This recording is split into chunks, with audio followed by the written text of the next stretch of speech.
Oi, minha gente, tudo certo por aí? Estamos começando mais um Fala Doutor aqui na sua TV Câmara de Salvador e eu convido você a ficar aqui comigo, participar dessa conversa e entender melhor sobre um assunto que às vezes a gente ouve falar, mas não sabe exatamente do que é que se trata. Eu estou falando da cannabis medicinal, que é um produto obtido através da extração das canabinoides, que são substâncias presentes na cannabis sativa, que agem em vários lugares do nosso corpo, incluindo o nosso cérebro.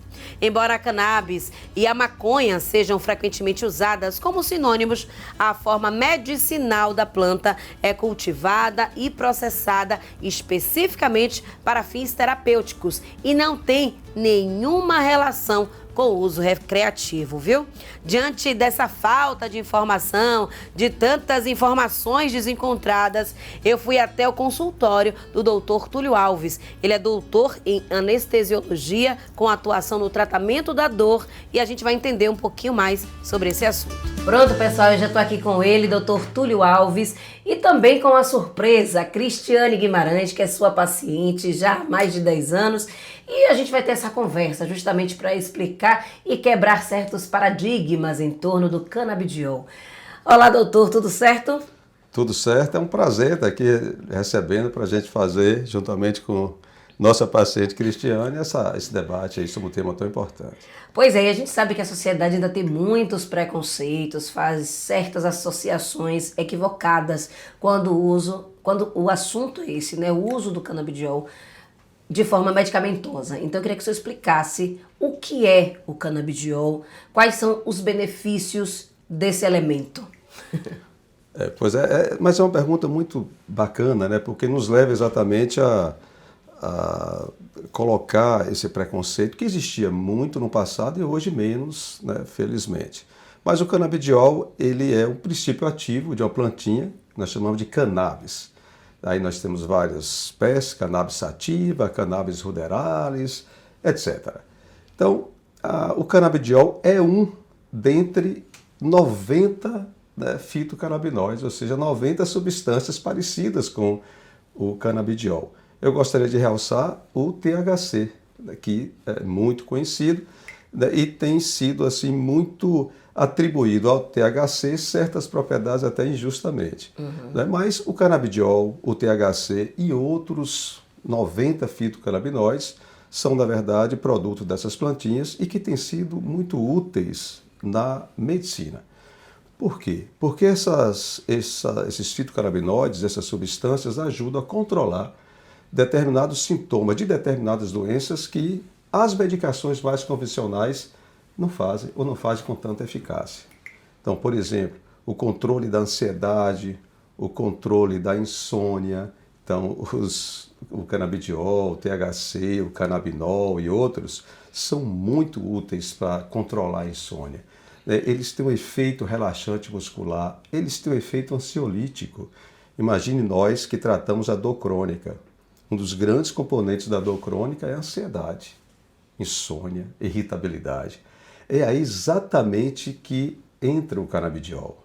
É aí que entra o THC e os outros fitocannabinoides, melhorando exatamente o padrão do sono, melhorando essa contratura. O paciente normalmente tem dor crônica, tem muita contratura muscular, é um paciente irritado, tem muita irritabilidade. Então, esses derivados, né, que tem aí com o canabidiol como seu protagonista maior, esses derivados então diminui a contratura muscular, diminui a ansiedade, diminui a insônia, não é?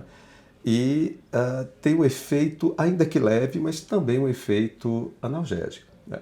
Mas no tratamento da dor crônica, o que mais nós, vamos dizer assim, temos como central nos derivados canabinoides é esse efeito ansiolítico, hipnótico, de produzir um sono, melhorar o padrão do sono, né, de melhorar a ansiedade, como eu falei anteriormente. Né? Esses derivados, essas substâncias, também têm sido usados para além da dor crônica. Por exemplo, para controlar exatamente essa ansiedade, essa irritabilidade, não é? Vamos dizer assim, uma insônia, né?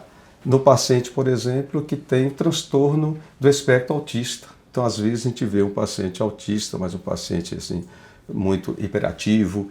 E aí os derivados canabinoides têm sido úteis para exatamente produzir essa mansuetude, né, nesses pacientes, diminuir a ansiedade, diminuir a irritabilidade desses pacientes. Mas não só na dor crônica e no transtorno do espectro autista. O Parkinson, a gente tem visto isso muito. O derivado canabinoide, o canabidiol, melhora aquelas, vamos dizer assim, aqueles movimentos involuntários, especialmente aqueles que estão relacionados com a ansiedade. Não, claro, aquele tremor parkinsoniano propriamente dito, que o canabidiol e nenhum outro canabinoide tem efeito sobre ele. Mas aquele tremor essencial, fruto da ansiedade, da irritabilidade do paciente com Parkinson, não consegue mais abotoar uma camisa. Então, quando a gente utiliza o canabidiol nesses pacientes, se melhora o tremor essencial, ele volta a abotoar a camisa. Então, melhora a condição funcional. Então, isso é muito importante. Então, a doença de Parkinson, a esclerose múltipla, são outras assim, situações que nós também usamos essa substância. Perfeito. Antes da gente falar sobre o cenário aqui no Brasil, como é que está, né? Quem pode ter acesso a esse medicamento, acho importante a gente trazer o relato da sua paciente, Cristiane, que está aqui com a gente, que o senhor já acompanha há 10 anos, né? Como a gente conversou aqui nos bastidores. Eu queria saber de você, como é que você encontrou o Dr. Túlio, como é que iniciou esse tratamento, para qual especialidade, para qual problema? Eu fui encaminhada para o tratamento da dor com o Dr. Túlio em 2015, por conta de problemas na coluna cervical. Então aí iniciou o tratamento, depois veio um procedimento cirúrgico e segui o tratamento porque eu continuei apresentando um quadro de dor crônica.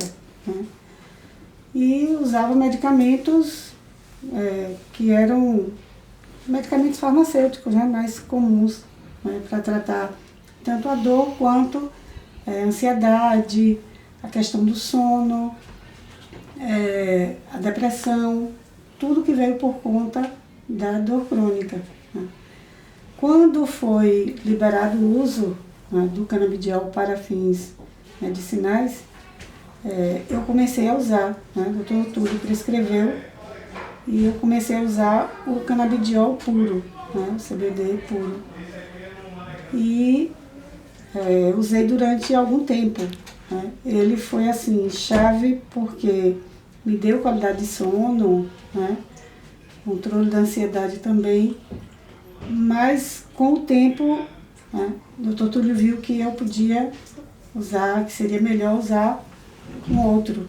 Daí foi que iniciou o tratamento com o Full Spectrum, que contém o THC, uma concentração pequena, mas faz uma diferença muito grande.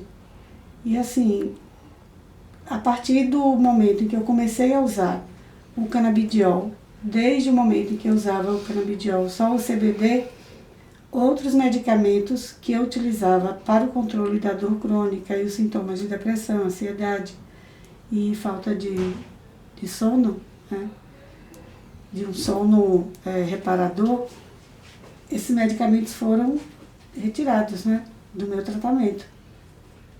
Então, assim, eram medicamentos que eu usava durante um tempo, daí em diante eles perdiam o efeito, tinha que trocar. Alguns, meu organismo não se adaptava. Então, era assim, era uma busca por medicamentos que me dessem a qualidade que eu precisava, tanto para o controle da dor quanto para os outros sintomas. E com o uso do canabidiol, desde o começo até o que eu uso agora, que é o Full Spectrum, tudo isso só me deu qualidade de vida. Então, assim, o controle do sono, a qualidade do sono é outra, o controle da ansiedade, tudo que está ligado ao aspecto emocional, e também o controle da dor. Em 2023, fechou o meu diagnóstico também de fibromialgia. E daí foi que veio o uso do canabidiol full. E ele deu mais qualidade no tratamento da fibromialgia. Então é importante que continue essa luta para que as pessoas que não têm condições de adquirir o medicamento à base dos canabinoides tenham acesso, às pessoas que tratam de fibromialgia. né? Eu conheço pessoas que fazem tratamento aqui com o Dr. Túlio, pessoas que não têm condição de adquirir o medicamento, né? Que estão seguindo aí à espera da regulamentação pela prefeitura daqui de Salvador, né?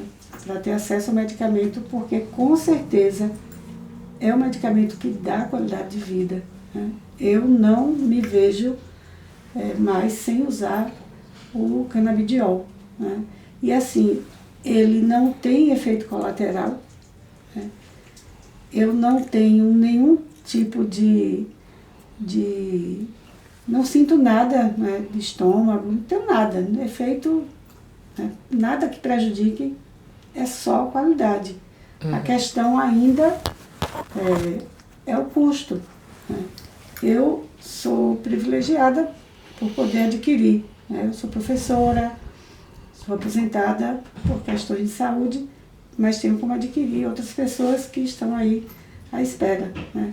E como ele falou, não só no caso do tratamento da dor crônica, né, da fibromialgia, né, mas também tem uma paciente dele que eu trouxe, que ela sofre de Parkinson, e como é muito próxima, eu acompanho o resultado dela em relação ao depois do uso do canabidiol, né, quanto a esses tremores essenciais e a qualidade que ela tem agora depois do uso do canabidiol, né, a qualidade do sono, a questão da ansiedade. Então, assim, é um medicamento que realmente o poder público, né, as autoridades precisam, né, cuidar para que ele chegue o mais rápido possível a essa população que não tem como adquirir e que precisa ter qualidade de vida, seja no tratamento da dor crônica, da fibromialgia, como aqueles que têm epilepsia ou transtorno do espectro autista, tudo que vai dar qualidade a essas pessoas. A partir do momento que está sendo liberado para as pessoas usar para o bem-estar da pessoa, eu sou a favor, sim, com certeza. Eu, inclusive, sou uma paciente de dor crônica, né? Que eu sofro de enxaqueca. Hoje estou bem, fiz outros tratamentos. Mas em algum momento já foi prescrito para mim também o uso de extrato de CBD. Na época, eu lembro de ter sido um dos remédios que me causou um alívio, porque era uma época que eu tinha crises muito constantes e foi um remédio que aliviou um pouco. Doutor, ela falou aí sobre um ponto muito importante, que foi a questão do acesso, né? Como é que está esse cenário atualmente no Brasil, aqui na Bahia, aqui em Salvador? Quem é que tem direito de adquirir esse medicamento através do Sistema Único de Saúde? Quem não tem? Como é que faz? Explique isso pra gente. Existem diversas iniciativas que têm em comum exatamente proporcionar a disponibilidade desses fármacos ou medicamentos para a sociedade no seu todo, porque de fato é injusto somente aqueles abastados terem acesso a medicamentos tão úteis. Então já existe assim no SUS como um todo, através de seu sistema, tanto em nível federal, como em nível estadual, como em nível municipal. Então no estado de São Paulo, no estado de Santa Catarina, aqui em Salvador, por exemplo, foi aprovado, né, um projeto de lei de autoria do vereador André Fraga, que hoje já é uma lei, né, e que exatamente dá essa condição para o soteropolitano de ter acesso a essas medicações. Entende que tem todo um conjunto de normas, né? Essas normas vão exatamente definir quem exatamente tem acesso a essas medicações do ponto de vista provavelmente socioeconômico, mas também do ponto de vista médico. Sim. Então, não é o paciente com dor de dente vai lá buscar o canabidiol que não vai ser prescrita a substância para quem tem dor de dente, mas para aquelas indicações, como eu acabei de falar aqui, não é? Então, nós temos aí a dor crônica, a epilepsia, especialmente em crianças, né? Naquelas formas refratárias de epilepsia em crianças, e aí tem sido úteis. O canabidiol mudou esse cenário, deu qualidade de vida, humanizou esse tratamento, né? Mas também nos transtornos de espectro autista, no Parkinson, etc, etc, etc. Eu tenho uma paciente que é muito interessante, eu até me lembrei dela aqui, uma outra paciente, que é artesã. E ela tinha doença de Parkinson, tremor essencial, ela não estava mais conseguindo fazer, né, a arte dela, produzir a arte dela. E ela me procurou e aí a gente iniciou o tratamento com o canabidiol, isoladamente, depois na apresentação foi esperto. E hoje ela voltou à sua atividade laboral. Inclusive me presenteou, um presente lindo e tal.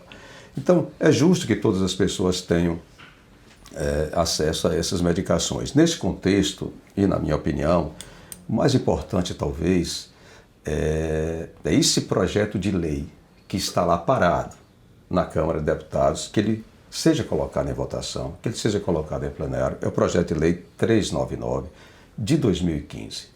Esse projeto de lei, em 2021, ele passou por uma comissão especial, né, que o redigiu da forma que está hoje, né, e aí, a partir daí, imagine, desde 2021, ele está na gaveta lá do presidente da Câmara e é importante que esse projeto seja colocado em votação. O que é que esse projeto prevê? Exatamente não só a comercialização, mas o plantio da maconha, o plantio da cannabis para fins medicinais. Mas é só plantio? Não. É plantio, extração desses princípios ativos do canabidiol, do THC, do canabinol, dentre outros. São 90 fitocannabinoides, imagina, né? 90 substâncias úteis. Não é? Então, assim, mas esse projeto também não só prevê isso, prevê também a comercialização, não é? Prevê a produção de, vamos dizer assim, de pesquisas científicas para nós avançarmos ainda mais em relação aos fitocannabinoides, e não só na medicina humana, mas também na medicina veterinária. Esse projeto de lei prevê, né, a utilização desses fitocannabinoides tanto em medicina humana como na medicina veterinária. Não é? Mas a gente poderia dizer assim, mas vai liberar o plantio de maconha para uso medicinal, então aí vai começar as pessoas a usarem para fins ilegais. Não, esse projeto também prevê algo repressivo, né? Vamos dizer assim, determinantes repressivas, não é? Para evitar exatamente essa propagação ilegal dessa atividade aí, que é exatamente a atividade do plantio de maconha, do plantio de cannabis. Então, na minha opinião, um projeto muito lindo que ele dialoga com diversas matizes, né? Tanto do ponto de vista médico, do ponto de vista de pesquisa, mas também do cuidado que se deva ter no sentido de evitar o plantio ilegal. Então, eu penso que é algo central se aprovar, colocar esse projeto de lei 399 na Câmara, aprová-lo, para que nós, então, alcancemos aí essa condição de sermos produtores de princípios ativos e exportadores. Imagine vocês que a maioria quase que absoluta do que nós usamos aqui, nós importamos. Nós temos as melhores terras para a produção de maconha, de cannabis. Nos Estados Unidos, por exemplo, elas são produzidas em estufas. Isso torna caro a produção. Aqui não. A estufa nossa é o meio ambiente nosso, né? Especialmente nessa região do semiárido. Então, claro, a partir de todo um processo de cuidado para que não haja o plantio ilegal, evidentemente, e esse projeto de lei prevê também isso aí, eu penso que seria bom para o Brasil e seria bom para o Nordeste, em função dessas características que eu falei agronômicas, né? E aí a gente estaria aumentando essa produção de produtos nossos e mais, exportando isso. Então, assim, eu penso que o projeto de lei 399 é central nisso, mas enquanto isso acontece, aí eu tenho visto várias prefeituras, vários estados, né, liberando para uso medicinal, permitindo a utilização dessas substâncias para uso medicinal, como foi, por exemplo, o caso aqui na cidade de Salvador, através de um projeto de lei que hoje é lei e que permite exatamente a distribuição gratuita desses fármacos, desses medicamentos. Perfeito. É interessante o senhor falar sobre isso e a gente vê muito ainda, muito preconceito, muitos discursos preconceituosos quando a gente aborda esse assunto. A gente está aqui com a sua paciente, justamente que traz, né, esse relato tão bonito de que não vê mais a sua vida, não consegue mais se enxergar sem o uso, né, dos medicamentos com esta base. Por que a gente ainda fica nesses entraves? Eu queria que você falasse assim, há algum sinal de dependência? Porque ainda tem isso, as pessoas acham que a partir do uso do medicamento você vai desencadear para outros vícios. Fale um pouco disso, como é que é para você? Isso é só lenda mesmo, não existe isso? Explica um pouquinho. Isso é lenda, né? Isso é lenda. Quando eu comecei a usar, que era o puro, né, que era o CBD, eu tinha uma preocupação, né, que era não conter o THC, porque, segundo a lenda, né, o THC, ele ia gerar fome, né? Eu ia querer comer muito, eu ia engordar e eu não queria engordar. A chamada larica. A larica. E ia fazer uma viagem, né? Muito maluca. Falei, não vou poder ficar assim, né? Brincadeira. Mas assim, eu tinha essa preocupação. Quando o doutor Túlio sugeriu o outro, né? Por conta, né, das dores terem ficado mais intensas com a fibromialgia, né? Ele explicou, a concentração THC é muito pequena, aí veio toda a explicação. E não existe dependência nenhuma. Já aconteceu o primeiro, que era o puro, eu comprava na farmácia. Mas o segundo, que é o full, que é importado, eu fiz o cadastro na Anvisa, né, para depois ter acesso à compra no laboratório, né? Então eu faço a compra, falo direto com o representante, eles mandam entregar na minha casa, né? E aí já aconteceu de terminar e não ter chegado ainda, né? E eu não usar no dia, eu uso de 12 em 12 horas. E não teve problema nenhum, né? Não senti nenhum efeito. Ou eu teria que esperar mais alguns dias e eu usar uma dose menor do que a que é prescrita para mim. Também não teve nada disso aí. Então, é lenda, não existia. Penso eu, tipo, se é para salvar, bem. Se não fizer mal, né, então. Se é para melhorar as coisas, vale a pena, porque, tipo, eu ouço falar que a maconha é medicinal, na verdade, né? Infelizmente usam, né, para fazer outras. Mas, como nos Estados Unidos mesmo, né, existe bolo, biscoito. Eu tenho um ex-patrão mesmo que ele sempre vai para lá. Eu já disse ele para fazer um biscoitinho, um bolo para mim, mas ele disse que não dá, né, porque não pode, não sei o quê. Ele já fez massagem, ele vai para lá, visitar a filha, ele faz massagem do produto da maconha e se dá bem. Então, eu acho que tudo é válido, né? Se for para o bem, né, vale a pena. Eu concordo. A senhora tomaria um remédio tendo a cannabis como seu princípio ativo? Não, que eu odeio esse cheiro. Eu odeio esse cheiro. Ah, a senhora odeia o cheiro da maconha. É só em você falar, dá pavor.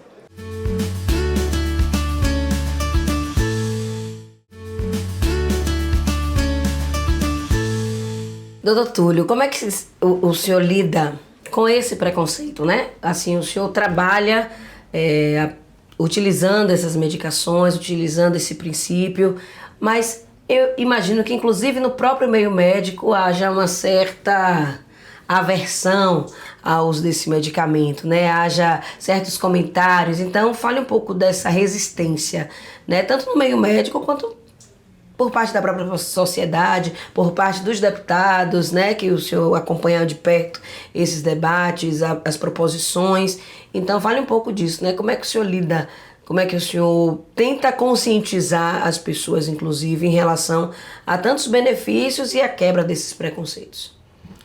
Pois é, a melhor forma é exatamente o conhecimento, produzir conhecimento acerca, né, de qualquer assunto que envolva exatamente preconceitos, né? Então, quanto maior o nível de conhecimentos, né, mais você vai vencendo no dia a dia.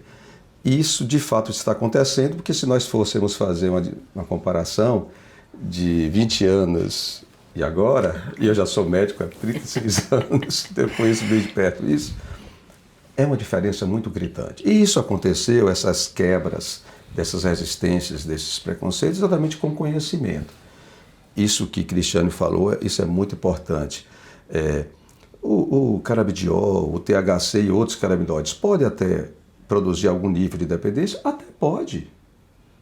Até pode, mas da forma que nós utilizamos, estudado, uma forma científica, a possibilidade de produzir uma dependência é infinitamente menor do que, né, os benefícios, a qualidade de vida, né?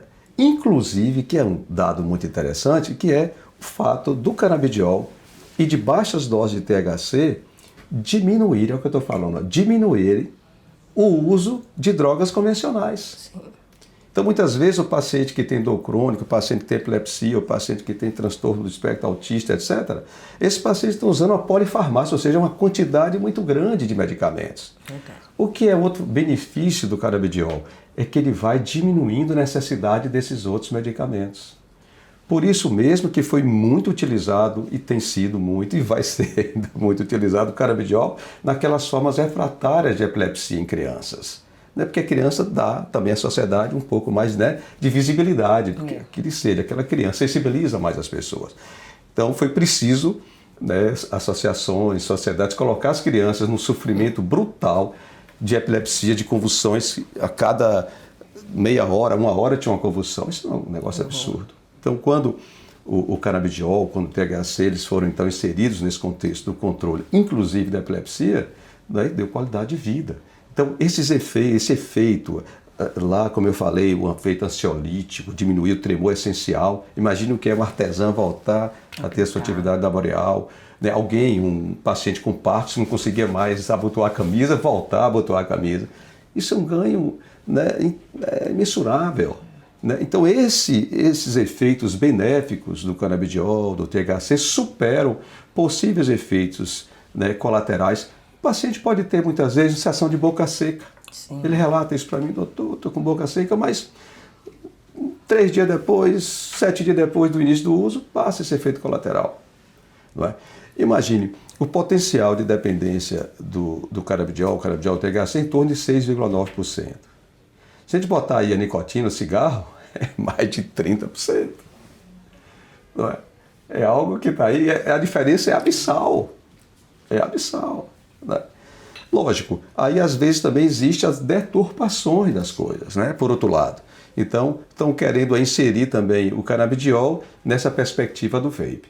Então, isso aí vai produzir uma lesão. Não por causa do canabidiol, mas da forma pela qual ele é administrado.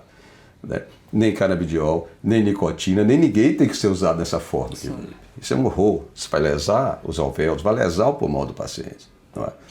Então, são com esses conhecimentos, a gente manipulando a concentração do canabidiol, do THC, a gente coloca exatamente concentrações deles que a ciência mostrou que nessa concentração os efeitos benéficos superam em muito possíveis efeitos colaterais, possíveis efeitos maléficos. Né?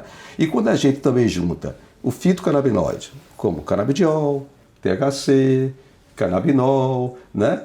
Quando a gente junta esses fitocannabinoides com os terpenos, que são os ácidos voláteis que a plantinha tem também, e com os flavonoides, a gente encontra aí uma mistura muito bacana. Uma mistura, um ajudando o outro, é o terpeno ajudando o fitocannabinoide, ajudando o flavonoide, num processo chamado de sinergismo. Né? Pronto. Quando a gente faz isso, a gente produz essa apresentação que a Cristiane colocou aí, que é full spectrum. Aí não é mais um extrato isolado, é uma combinação. Né? Com THC em baixas doses. Porque, de fato, dentre os fitocannabinoides, é o THC que vai produzir lá o barato. Né? Para aqueles que usam de forma recreativa os canabinoides, é o THC que produz o barato. Né?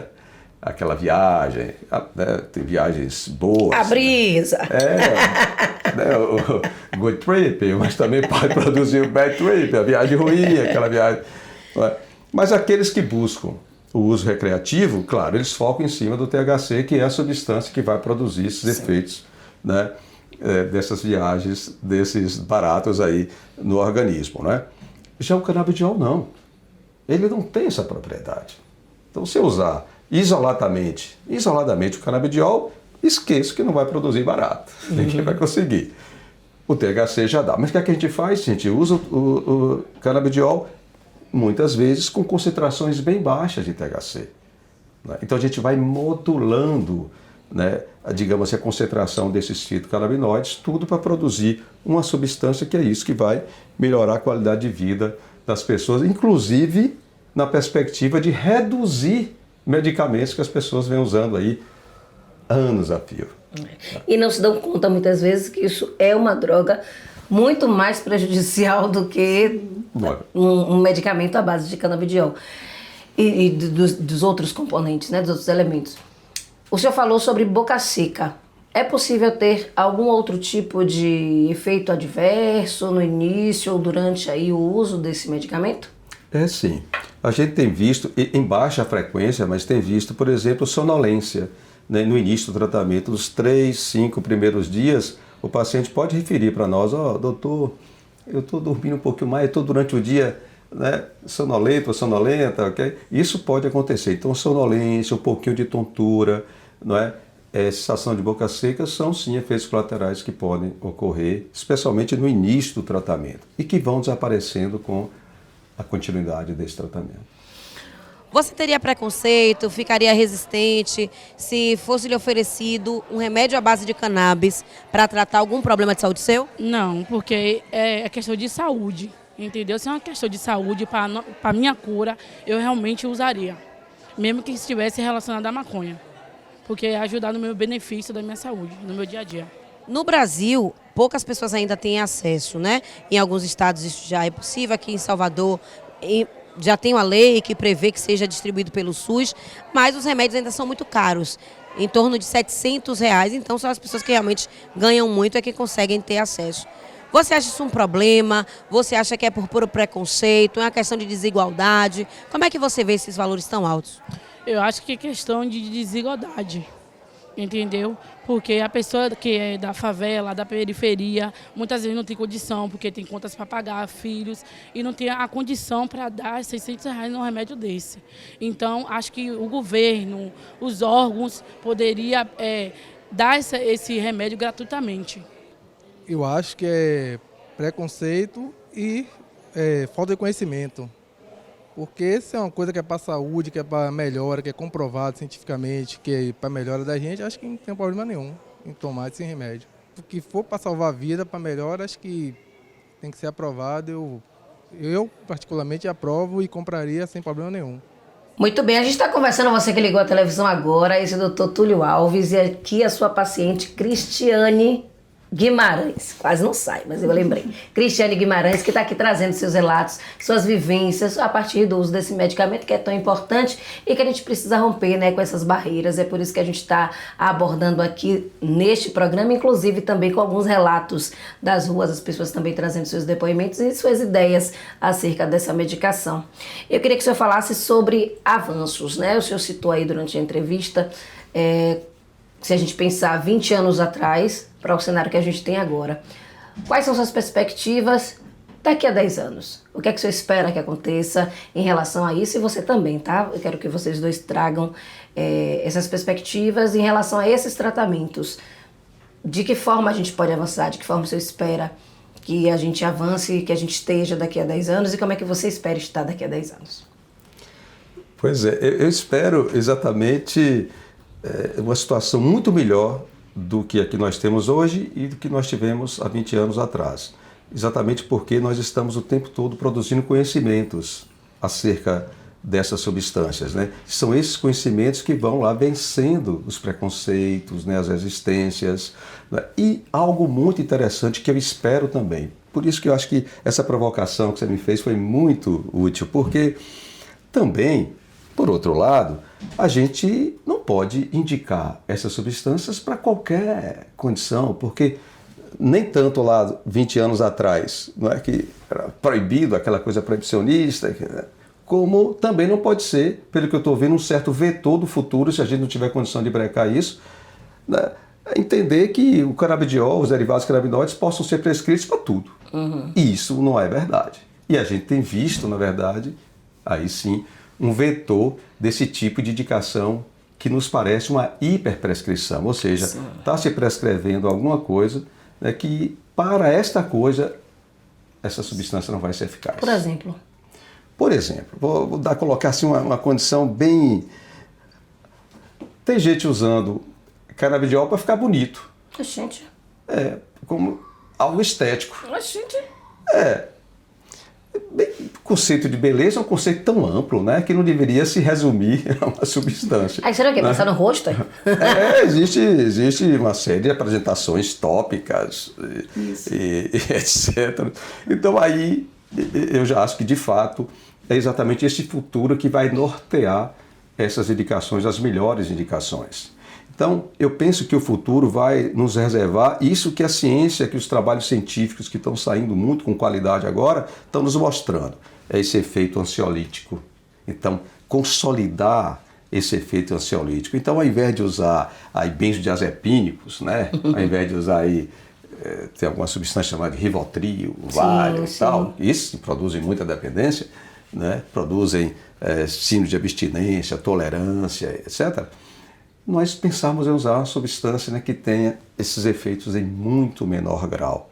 Então é isso que a gente né, que logra com o futuro, é isso que a gente quer dialogar com o futuro. Melhores indicações, consolidar as melhores indicações desses compostos, né? Como eu falei, tratamento da ansiedade, controle da ansiedade, controle da insônia, da irritabilidade, né, da contratura muscular. Então, da insônia, controle, vamos dizer assim, multimodal da insônia, eu acho isso assim espetacular, sabe? Esse efeito. O efeito antiepiléptico desses fármacos que revolucionou o tratamento da epilepsia refratária, especialmente em crianças, dando qualidade de vida na criança. É isso que a gente quer com o futuro, né? Que exatamente consolide essas melhores indicações desses compostos. O que também que a gente quer com o futuro?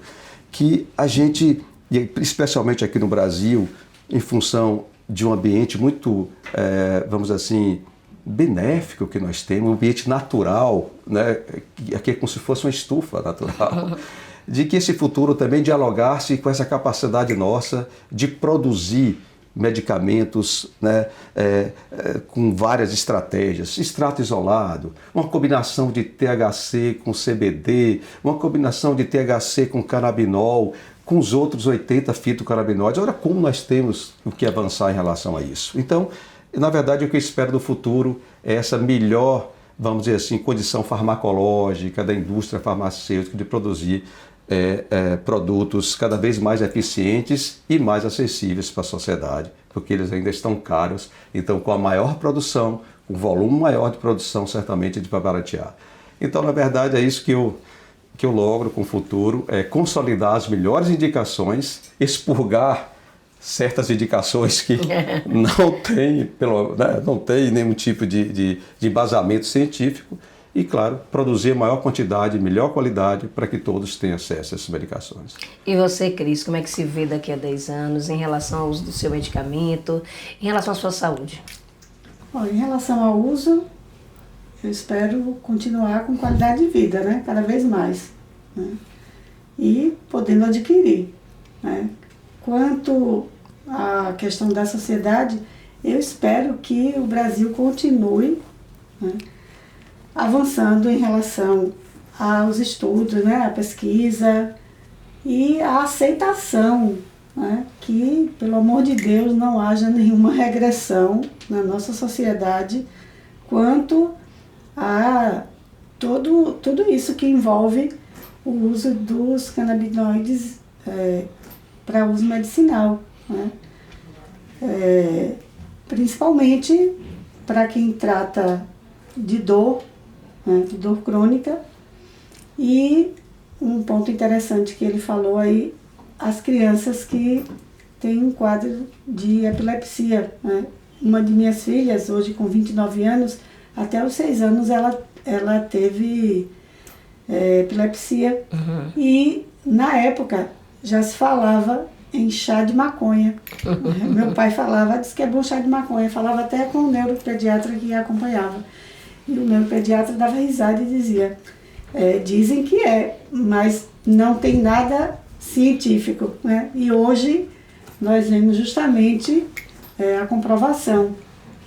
Então, assim, que avance mais ainda nas pesquisas, né? E que o acesso realmente ele chegue para quem não tem condição, que melhore para quem pode adquirir, né? Que seja barateado, né? Porque esse daí, por exemplo, que eu uso, que é muito bom, ele é importado, né? Mas que a gente consiga, que o Brasil consiga produzir, né? Que esse projeto aí que o Dr. Túlio falou saia da gaveta, né? Que a coisa avance aqui e que o acesso seja garantido, sobretudo para quem tem, para quem não tem, né, condição de comprar. Com certeza. Só antes da gente encerrar, eu quero fazer 2 perguntas. Primeiro, qual é o valor médio do seu medicamento? Só para a gente ter uma ideia, para quem está em casa e não está se ligando no valor, quanto é que ele custa? Olha, um frasco é 650, mas o que acontece? Quanto mais frascos você compra, mais barato o medicamento fica. Né? Então, assim, e a forma como você paga também. Então, eu fiz o cadastro e eu acabo comprando, em média, 4 frascos. Não só para mim, mas para outras 2 pacientes. Sim. Aí, às vezes, eles conseguem repassar para a gente a 450. Faz uma grande diferença. Faz muita diferença. Então, eles também, o laboratório que fornece para a gente, eles têm uma política de atendimento, né, para que a gente mantenha o uso mesmo, né? Então, eles procuram ajudar bastante. A última pergunta para o senhor. Ela falou aí que o pai falava em chá de maconha. Quem está nos assistindo agora pode encontrar uma maconha no meio da rua, fazer um chá, pode usar dessa forma ou somente a partir do controle ali farmacêutico, da junção desses outros componentes. Fale um pouco disso, porque, né, vai que... Toda a minha experiência em relação aos fitocannabinoides era nesse território, ou nesse, vamos dizer assim, circunscrito esse aspecto científico, medicinal. Eu não tenho, assim, nenhuma experiência fora desse uso, desse âmbito medicinal. Até mesmo eu faço isso de forma muito cuidadosa, porque quando também você se torna, de uma certa forma, uma referência no tema, é importante você se preocupar com o que você fala, para poder o que você fala, né, ser sinérgico com os seus, né, com o que você quer chegar e onde você quer chegar. Sim. Então, eu acho que nenhuma medicação deva ser usada de forma assim não orientada. Né? Todas as medicações, não só com relação aos fitocannabinoides, mas como qualquer outra. A gente tem visto, por exemplo, a automedicação com antibióticos. Isso levou ao processo de resistência bacteriana aos antibióticos. Hoje tem infecção aí que não tem mais antibiótico que vai fazer efeito. Exatamente por esse uso, vamos dizer assim, essa automedicação, esse uso não orientado. Desregrado. Desregrado, pois é. Mas, assim, é lógico que eu assim, respeito muito o que o outro acha que é melhor para si, né? E respeito muito isso. Então, a minha visão não é proibicionista. Não tenho essa visão, assim, proibicionista. Mas eu muito me especializei no campo médico, no uso medicinal, né? Do ponto de vista medicinal, aí sim. Aí é importante usar até se consultar com um médico que tem experiência nesse tema, porque existem muitas particularidades. Sim, sim. Muitas particularidades. Vou dar um exemplo. Se eu tenho um paciente com dor oncológica, dor decorrente de um câncer que o paciente tem, aí a paciente vai, né, diminuindo o seu score corporal, vai ficando magrinha, como diz na pele e osso, né? Isso acontece também em outras condições para além da condição oncológica. Mas nessa condição, eu tenho pacientes nessa condição, que aí eu prescrevo exatamente o THC como elemento mais importante. Porque o que eu quero aí é exatamente lidar com esses efeitos mais sobre o sistema nervoso central da paciente, as viagens boas. Eu quero sim que a paciente tenha, que ela fuja daquele espectro da morte. Sim. Né? O doutor disse que ela vai morrer daqui a 6 meses. Imagina o que é isso. Então é preciso criar uma perspectiva mental diferente dessa coisa, né, tão dura. Aí o THC é muito melhor para esse fim do que o CBD, já que o CBD, como eu falei aqui antes, ele não produz esses efeitos, né, sobre o sistema nervoso central que o THC produz. Um outro aspecto é aquilo que você colocou antes, a lirica, a fome. Vai dar uma fome danada. A gente sabe que um determinado conhecido da gente, filho, qualquer coisa, está usando a maconha, é porque vai atacando a geladeira. Né? Ataca mesmo, pega tudo. Então dá fome. Então, nesse tipo de paciente que tem um score corporal baixo, que está emagrecido, né, eu quero sim que ela coma mais. Eu quero melhorar esse score corporal. Olha aí um objetivo do THC muito claro. Uhum. Então, para cada derivado desse fitocannabinoide desse, existe uma estratégia atrelada. E somente quem lida com isso, quem estuda isso, é que vai poder orientar, né? Do ponto de vista assim, medicinal. Então, sem nunca ter visão proibicionista, que eu não tenho, eu penso que quando se arvora no campo médico, aí sim, o paciente precisa exatamente estar diante de alguém que tem experiência, que tem estudo, né, que tem tempo de vivência para poder orientá-lo da melhor maneira possível. Pois é, procure o Dr. Túlio. Qualquer coisa, qualquer dúvida, vem aqui. Procure o Dr. Túlio Alves, que é referência nesse tipo de assunto. Dr. Túlio, muito obrigada por essa conversa. Foi ótimo o nosso papo. Gostei muito de te conhecer. Parabéns por sua expertise nesse assunto e que a gente possa avançar cada vez mais em relação a isso. Cristiane, obrigada. Boa sorte também no seu tratamento, viu? Obrigada. É um prazer. Prazer. E é isso, minha gente. Vamos ficando por aqui. Abram a mente, vão procurar informações. Tem algum meio que a gente pode acessar para buscar informações gerais sobre o assunto? Onde você indica? Nós temos aqui até um Instagram, até não sei se eu posso dizer isso aqui. Pode, sim. O Instagram é Proalívio Day, é isso? Lá a gente tece alguns comentários a esse respeito. Lá também, através desse Instagram, a gente também tem a maneira de conectar via WhatsApp. Com quem procura o Instagram, pode ir lá clicar a gente, que vai ter alguém respondendo lá no WhatsApp. Então, talvez seria a forma assim, mais interessante é estar diante exatamente de quem estuda, de quem faz esse tema, né? Porque a internet, às vezes, eu fico assim, meio temendo em indicar a internet, porque é terra de ninguém, né? E aí... É um perigo. Mas nós temos aí esse Instagram, que é o Proalívio Day. Isso. Já vou seguir, viu? Você também faz o mesmo. Proalívio Day, para você buscar informação referenciada, informação correta sobre o assunto. Um beijo, a gente se encontra na próxima quarta-feira aqui na sua TV Câmara. Tchau, tchau.